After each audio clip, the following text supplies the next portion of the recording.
नमस्कार, क्राइम तक देख रहे हैं आप। मैं हूं आपके साथ मनीषा झा। मनीषा एंड मिस्ट्री में आपका स्वागत है।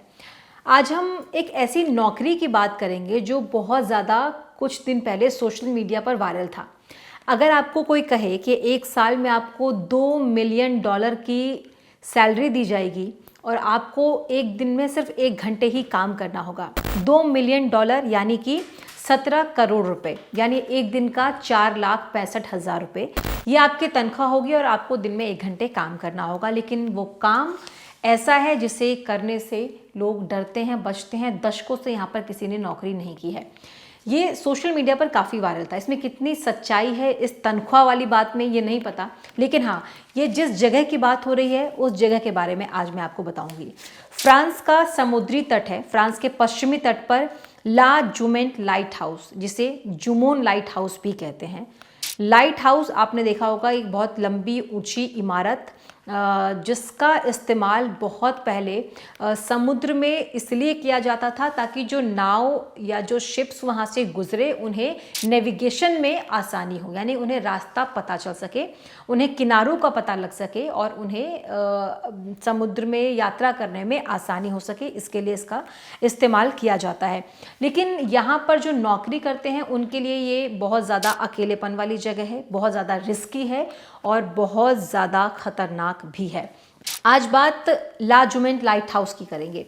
सबसे पहले 10,000 साल पहले नाव की खोज हुई थी और फिर शिप का इस्तेमाल शुरू हुआ।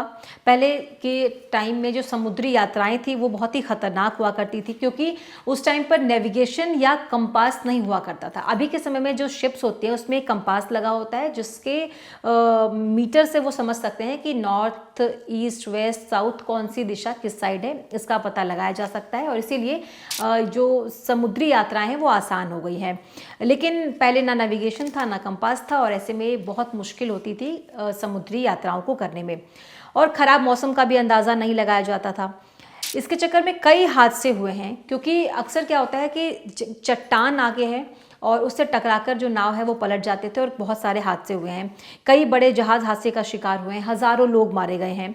और इसके समाधान पर काम किया गया, यानी जब कंपास और नेविगेशन नहीं था तो कैसे ये पता लगाया जाए कि कौन सी दिशा में जाना है, कैसे पता लगाया जाए कि सामने जो लहरें आ रही हैं उसके पीछे चट्टान है या नहीं है, क्योंकि जब लहरें आती हैं रोशनी ख़त्म हो जाती है और कुछ भी पता नहीं चलता। जो कैप्टन होता है, जो कप्तान होता है, उसे कुछ समझ नहीं आता।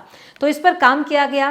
प्राचीन मिस्र और यूनान के शासकों ने इस पर बहुत काम किया। और उस टाइम पर क्या होता था कि लोग जो किनारे पर ऊंची पहाड़ी होती थी या कोई ऊंची इमारत होती थी उस पर टावर पर आग जलाते थे ताकि किनारों का पता लगाया जा सके। यानी कि समुद्र है, समुद्र में कोई जहाज़ अगर आ रहा है और आसपास कोई चट्टान है या कोई ऊंची इमारत है, कोई टावर है, तो उस पर आग जला देते थे।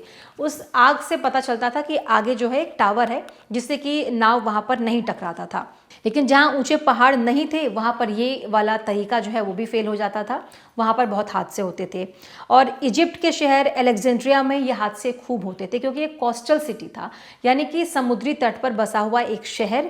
और क्योंकि वो समुद्री तट पर था इसीलिए उस शहर की जो पूरी अर्थव्यवस्था थी वो समुद्री यात्राओं पर, जहाज़ों पर और इन्हीं सब पर टिकी हुई थी। लेकिन वहाँ पर हादसे भी बहुत ज़्यादा होते थे। व्यापार जो उनका था वो पूरी अर्थव्यवस्था समुद्री व्यापार पर ही टिकी थी। शहर के चारों किनारों के आसपास बहुत सारी बड़ी बड़ी चट्टानें थी, जिससे ये हादसे अक्सर उसे टकराकर हो जाया करते थे। अलेक्जेंड्रिया के राजा ने ग्रीक आर्किटेक्ट से एक मदद मांगी। उन्होंने कहा कि कुछ ऐसा समस्या का समाधान बताओ जिससे ये जो शिप्स हैं वो चट्टान से टकराए ना और ये ऐसे हादसे ना हो। तो 280 ईसा पूर्व में दुनिया का सबसे पहला लाइट हाउस तब बनाया गया। यानी जो लाइट हाउस का निर्माण किया गया वो इन हादसों से सबक लेकर या इन हादसों के समाधान के रूप में 280 ईसा पूर्व किया गया था। फेरोज ऑफ अलेक्जेंडर एक टावर बनाया गया। ये बहुत ऊंचा टावर था। शाम जब भी होती थी, शाम होते होते इस टावर के सबसे ऊपरी हिस्से पर आग जला दी जाती थी, जिससे जो दूर से आने वाले जो नाव है वो इसका अंदाज़ा लगा ले कि आगे उन्हें किस दिशा में जाना है। उन्हें रोशनी मिल जाती थी, आगे चट्टान है या नहीं है, ताकि वो हादसों से बच सके। प्राचीन दुनिया के 7 अजूबों में से ये टावर एक था, फेरोज ऑफ अलेक्जेंड्रिया। प्राचीन दुनिया के 7 अजूबों उनमें से एक ही फेरोज ऑफ अलेक्जेंड्रिया था। ये टावर इतना ऊंचा और इतनी अच्छी तकनीक से बना था कि सदियों तक ये दुनिया का सबसे ऊंचा मानव निर्मित ढांचा बना रहा था। यानी कि इसकी इंजीनियरिंग इतनी अच्छी तरीके से की गई थी, इतना ऊंचा मानव निर्मित, यानी कि इंसानों के द्वारा बनाया गया ये एक ऐसा ढांचा था जो सबसे ऊंचा टावर, सबसे ऊंचा ढांचा बहुत सालों तक बना रहा था। और इसके ऊपर जो आग जलाई जाती थी उसकी रोशनी 50 किलोमीटर दूर तक फैलती थी। यानी कि वो जो टावर था फेरोज ऑफ अलेक्जेंड्रिया, उसके ऊपर जलाई गई आग से उसके आसपास के, यानी कि उसके रेडियस के 50 किलोमीटर के दायरे में रोशनी फैलती थी और दूर से आने वाले जो शिप्स थे वो इस बात का अंदाज़ा लगा लेते थे कि आगे क्या है और क्या नहीं, उन्हें किस दिशा में आगे जाना है, ट्रैवल करना है। सैकड़ों जहाज़ों को इससे मदद मिली थी और इसका जो निर्माण था वो सफ़ेद संगमरमर से किया गया था ताकि ये धूप में भी चमके और शाम को जब इस पर आग जलाई जाए तो उसकी रोशनी लोगों तक पहुंचे। मिस्र में सिक्कों पर भी इसकी आकृति बनाई गई थी। इससे आप ये समझ सकते हैं कि कितना हिस्टोरिक रहा होगा ये टावर, क्योंकि मिस्र के जो सिक्के थे उस पर ही ये फेरोज ऑफ अलेक्जेंड्रिया का सिंबल बनाया गया था और इसकी रोशनी इतनी तेज़ थी कि दुश्मन जहाज़ों को इससे जलाया भी जा सकता था। इसके बाद 100 से 500वीं ईस्वी तक रोमन साम्राज्य ने समुद्री व्यापार को मजबूत करने के लिए बहुत सारे लाइट हाउसेस बनाए इसी की तर्ज पर, ताकि समुद्री जहाज़ों को इससे आसानी हो सके, उन्हें मदद मिल सके। रोम के पतन के बाद लाइट हाउस का विकास रुक गया, समुद्री व्यापार कम हो गए और पुराने लाइट हाउस जो है वो धीरे धीरे तबाह होने लगे। कुछ ही जगहों पर ये लाइट हाउस जो है वो बचे हुए थे। फिर इंग्लैंड और फ्रांस के बंदरगाहों पर कुछ जगहों पर ये लाइट हाउस जो हैं वो बचे हुए थे, क्योंकि धीरे धीरे जब पतन हुआ रोम का तो ये सारी चीज़ें भी ख़त्म होने लगी। लेकिन 500 साल पहले 1500 सन में समुद्री खोज जब शुरू हुई, जब Christopher Columbus, Vasco D gamma जैसे नाविकों ने नई जगहों की जब खोज शुरू की, तब फिर से समुद्री व्यापार बढ़ने लगा, फिर से लाइट हाउस की ज़रूरत बढ़ने लगी और उसका निर्माण जो है वो बढ़ने लगा। लाइट हाउस दोबारा बहुत सारे बनाए गए और इसके बाद जो है टेक्निक जो थोड़ा सा हाई हुआ, यानी कि थोड़े से और एडवांस टेक्निक से इसका इस्तेमाल किया जाने लगा, जैसे कि तेल के लैंप की जगह और कांच के लेंस का इस्तेमाल इस पर किया जाने लगा। यानी पहले जो आग जलाई जाती थी जिसकी रोशनी बहुत दूर तक जाती थी, अब उस आग जलाने की जगह पर तेल के लैंप और कांच के लेंस का इस्तेमाल किया जाने लगा लाइट को और तेज़ करने के लिए। 1665 में एडोस्टोन लाइट हाउस दुनिया का पहला आधुनिक लाइट हाउस बना, यानी कि फेरोज ऑफ अलेक्जेंड्रिया सबसे पहला और ऊंचा लाइट हाउस बना। उसके बाद जो टेक्निकली डेवलप होकर एक और लाइट हाउस बना सबसे आधुनिक, वो था एडोस्टोन लाइट हाउस। 1800 आते आते तेल की जगह इस पर केरोसिन लाइट्स का इस्तेमाल होने लगा, जिससे इसकी रोशनी और तेज़ हो गई। फ्रेस्नेल लेंस का आविष्कार हुआ और ये रिफ्लेक्ट होता था, जब इस पर धूप पड़ती थी तो ये रिफ्लेक्ट होता था और इसकी लाइट जो है वो काफ़ी दूर तक जाती थी, कई किलोमीटर आगे तक जाती थी। और लाइट हाउस हालांकि तब भी कम ही थे, कई हादसे तब भी होते थे। धीरे धीरे कोशिश की जाने लगी कि इसमें और डेवलपमेंट हो और टेक्निकली इसको स्ट्रॉन्ग किया जाए ताकि इसकी रोशनी दूर तक जाए और चट्टानों से टकराकर जो जहाज़ दुर्घटनाग्रस्त होते हैं उसमें कमी आए। और उन दिनों पर भी लेकिन कई हादसे होते थे, कई कोशिशों के बावजूद भी। और सबसे खतरनाक हादसे जो समुद्र में हुए उन समय पर, जब लाइट हाउस का प्रचलन शुरू हुआ था, बढ़ रहा था, लेकिन बावजूद इसके वो कम था। एसएस अटलांटिक हादसा 1873 में, ये दुनिया की सबसे बड़ी और एडवांस्ड शिप थी। एसएस अटलांटिक जो शिप थी वो सबसे बड़ी थी, हज़ारों किलोमीटर का सफ़र ये तय कर चुकी थी और 30 मार्च को नॉर्थ अटलांटिक महासागर में ये सफ़र कर रही थी, तभी इसका एक तूफान से सामना हुआ। हालांकि उस तूफान से ये शिप जो है वो निकलकर बाहर आ गई, लेकिन उस टाइम पर क्या हुआ करता था कि कुछ लुकआउट्स होते थे। लुकआउट मतलब जो शिप होती थी, जो ट्रैवल कर रही होती थी, समुद्री जो जहाज़ होते थे, उसमें कुछ ऐसे लोग होते थे जो जहाज़ के ऊपरी हिस्से में अलग अलग कॉर्नर्स पर खड़े होते थे, जिन्हें हम लुकआउट कहते थे। और वो लुकआउट जो है वो दूर अलग अलग जगहों पर देखते थे, कहीं से कोई खतरा तो नहीं है, कहीं कोई तूफान तो नहीं आ रहा है, कहीं कोई दूसरा जहाज़ तो नहीं है। किसी भी खतरे को भांपने के लिए इन लुकआउट्स को तैनात किया जाता था। जब तूफान से ये जहाज़ टकराया उसके बाद लुकआउट्स ने देखा हम वहाँ से निकल तो गए थे, लेकिन दूर जितना वो देख पा रहे थे, जितनी उनकी देखने की क्षमता दूर तक थी, वहाँ पर उन्हें दिख रहा था कि जो समुद्र की लहरें हैं वो किसी चीज़ से टकरा रही हैं और फिर वापस आ रही हैं। यानी कि वहाँ पर शायद वो क्लोज था या कोई चट्टान था या कुछ तो ऐसा ऑब्स्टिकल था जिससे वहाँ पर टकराने के बाद जो पानी था समुद्र का वो वापस आ रहा था, तो लहरें वापस आ रही थी, यानी कि खतरा हो सकता था। लेकिन लुकआउट ने जब तक कप्तान को ये बात बताई तब तक बहुत देर हो चुकी थी, क्योंकि बहुत ही तेज़ गति से वो जो लहरें हैं वो वापस आ रही थी।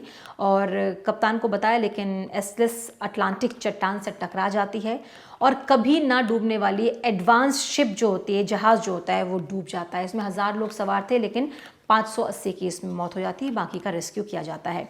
इसके अलावा अटलांटिक महासागर में उत्तरी फ्रांस में बेतानी कोस्टलाइन में बहुत सारे चट्टानें थी और यहाँ पर भी कई शिप्स डूबे थे। आप मानिए 1888 से 1904 यानी कि 16 साल में 31 जहाज इन चट्टानों से टकराए थे और डूब गए थे।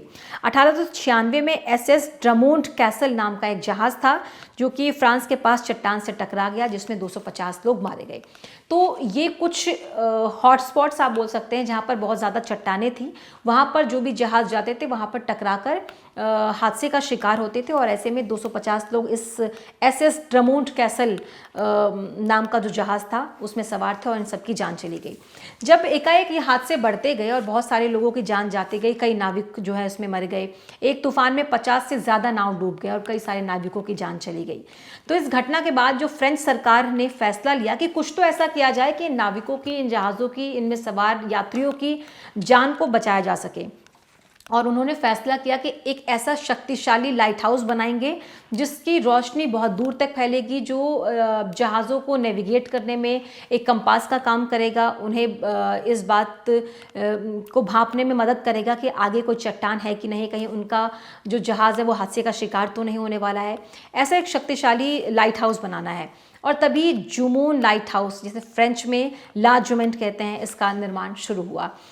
10 साल तक कोशिश की गई ला जुमेंट लाइट हाउस को बनाने की और 10 साल की नाकाम कोशिश की गई, यानी कि 10 साल की कोशिश में इस लाइट हाउस को बनाया नहीं जा सका। कई बार ऐसा हुआ कि बहुत ऊंची इमारत खड़ी कर ली गई, लेकिन लहरें इतनी तेज़ आई कि उसको लहरों ने उस इमारत को गिरा दिया, जो लगभग 70-80% बन चुकी थी। 10 साल तक की कोशिश के बाद भी ये टावर जो है, लाइट हाउस है, वो बनाया नहीं जा सका। लेकिन 1911 में फाइनली ये लाइट हाउस बनकर तैयार हो गया। और इसमें अब ये था कि सबसे ऊपर जो गुंबद की तरह बना हुआ था वहाँ पर एक लाइट लगाई गई थी, उसकी रोशनी बहुत तेज़ थी, कई किलोमीटर दूर तक इसकी रोशनी जाती थी और इस लाइट को जलाना और बंद करना था। लेकिन इसके लिए अब किसी न किसी एक एम्प्लॉय की ज़रूरत थी और वहाँ पर सबसे पहले नौकरी की जिस कीपर ने, उसने 5 महीने नौकरी की और नौकरी छोड़ दी, क्योंकि माना ही जाता है कि दुनिया की सबसे अकेली जगहों में से एक है ला जुमेंट लाइट हाउस। फ्रांस के समुद्री तट से 300 मीटर की दूरी पर है। चारों तरफ से गहरे पानी से ये लाइट हाउस घिरा हुआ है और इसकी ऊंचाई 48 मीटर है। इसकी ऊंचाई भले ही 48 मीटर हो, लेकिन जब तेज़ लहरें आती हैं, आप समझ सकते हैं एक समंदर की लहरें जब बहुत तेज़ उठती हैं तो वो बहुत ऊपर तक जाती है। 48 मीटर ऊंचे लाइट हाउस को भी वो ढक देती है और वो लहरें उसके ऊपर से जाती है। आप समझिए, अगर वो जो कीपर है जो वहाँ पर काम कर रहा है, वो अगर ऊपरी हिस्से में विंडो से बाहर झाँक रहा है या फिर वो गेट खोलकर बाहर लाइट ऑन ऑफ करने या फिर सिचुएशन देखने आया है और ऐसे सिचुएशन में अगर लहरें उसको ऊपर से चली जाती हैं तो हो सकता है वो किसी हादसे का शिकार हो जाए, उसकी जान भी जा सकती है। और हवाएं इतनी तेज़ होती हैं कि कमरे की खिड़की आप खोल नहीं सकते हैं, नहीं तो जो समंदर का पूरा लहरें उठ रही हैं, पानी है, वो आपके उस केबिन तक आ जाएगा जो आपको वहाँ पर रहने के लिए दिया गया है। और सिर्फ इतना ही नहीं, यहाँ पर काम करने वाले कई लोग तो कुछ महीने काम करके गए, कई लोगों ने कुछ दिनों में ही यहाँ पर नौकरी छोड़ दी है, क्योंकि कई कीपर्स का ये मानना है कि जब वो यहाँ पर नौकरी करते हैं, काम करते हैं, यहाँ की रखवाली करते हैं, लाइट्स को ऑफ ऑन करने का काम जो उनकी नौकरी है वो करते हैं, तो उन्हें बहुत अजीबोगरीब चीज़ों का एहसास होता है। एक कीपर ने ये बताया कि जब वो यहाँ पर नौकरी कर रहे थे तो उन्होंने दावा किया कि उन्हें ऐसा एहसास हुआ कि दरवाजे पर कोई खड़ा है, लेकिन जब वो बाहर गए तो वहाँ पर उन्हें कोई नज़र नहीं आता। बाद में भी कई कीपर्स ने इस तरह की शिकायत की कि उन्हें अजीब सा महसूस होता है, कई अजीबोगरीब चीज़ें देखने को मिलती हैं। कई बताते हैं कि यहाँ पर भूत प्रेत का साया भी है। बाद में वो जिस कीपर ने 1970 में ये सबसे पहले दावा किया था कि दरवाजे पर कोई दस्तक देता है, लेकिन जब हम दरवाजे पर जाते हैं तो वहाँ कोई नहीं होता है। फिर बाद में कीपर जो एक तूफ़ानी रात में गायब हो गया, उसकी लाश तक भी नहीं मिली। कई महीनों में कोई कुछ महीनों में, कई कुछ दिनों में इस नौकरी को छोड़ देते हैं। और कई तो नाविक जो वहाँ पर आसपास जहाज़ को चलाते हैं, वो बताते हैं कि उन्हें कई बार ऐसा एहसास होता है कि सफ़ेद साड़ी में कोई महिला जो है वो उस लाइट हाउस के आसपास है, लेकिन जब लहरें उठती हैं तो वो वहाँ से गायब हो जाती है। कई लोग बताते हैं कि जगह बहुत शापित है और यहाँ पर कोई साया है जो लोगों को परेशान करता है। जो भी यहाँ पर नौकरी करने आता है उसे इस तरह का एहसास होता है। वैज्ञानिक ये मानते हैं कि क्योंकि ये बिल्कुल समंदर के बीच में है और तूफ़ानी लहरें यहाँ पर आती हैं, सुनसान ये पूरी जगह है, तो कोई भी अगर यहाँ पर काम करने आता है तो वो बहुत अकेलापन महसूस करता है। और क्योंकि बहुत तेज़ लहरें उठती हैं, अजीब अजीब आवाज़ें आती हैं, तो हो सकता है कि ये इस तरह का एहसास लोगों को होता हो। लेकिन विज्ञान जो है, साइंस जो है, इस तरह की बातों को नहीं मानता है। अब क्योंकि ज़माना बहुत टेक्नोलॉजी में बहुत आगे बढ़ चुका है, अब जो लाइट हाउसेस बनते हैं, लाइट हाउस अभी भी हैं जो समुद्र में नेविगेट करने के लिए मदद करते हैं, लेकिन अब वो ऑटोमेटिक हो गए हैं। वहाँ के लाइट्स अपने आप जलती हैं, अपने आप बंद होती है। जुमोन लाइट हाउस में भी अब ऑटोमेटिक लाइट जो है वो जलती है। लेकिन क्योंकि ये सबसे ज़्यादा खतरनाक, सबसे ज़्यादा श्रापित और दुनिया का सबसे ज़्यादा अकेलेपन वाली जगह बताया गया है, और इसकी मिस्ट्री भी बहुत बड़ी है, इसकी कहानी भी बहुत पुरानी है, कई सौ साल पुरानी है जो इतिहास इसका है। तो समुद्र के रास्ते में जो जहाज़ होते थे, पहले उनको नेविगेशन के लिए कंपास नहीं था, नेविगेशन के लिए कुछ नहीं था। तब लाइट हाउस का निर्माण शुरू हुआ। धीरे धीरे वो और टेक्नोलॉजी वाइज बढ़ते बढ़ते और अपग्रेड होते होते अब जो लाइट हाउसेस है उसमें खुद ब खुद लाइट जलती है टेक्नोलॉजी से और खुद ब खुद बंद होती है। वहाँ पर अब किसी लाइटमैन की या फिर किसी कीपर की ज़रूरत नहीं होती है। लेकिन जब इसकी ज़रूरत होती भी थी तब भी लोग यहाँ पर काम करने से बचते थे। और ख़ासकर ला जुमेंट लाइट हाउस, जिसे जुमोन लाइट हाउस भी कहते हैं, ये एक मिस्टीरियस जगह है, एक मिस्टीरियस लाइट हाउस है जहाँ काम करने से कोई भी बचना ही चाहता है, और दशकों से यहाँ पर किसी ने कभी कोई नौकरी नहीं की है। मनीषा मिस्ट्री में आज के लिए इतना ही। देश और दुनिया की तमाम क्राइम की खबरों के लिए आप देखते रहिए क्राइम तक।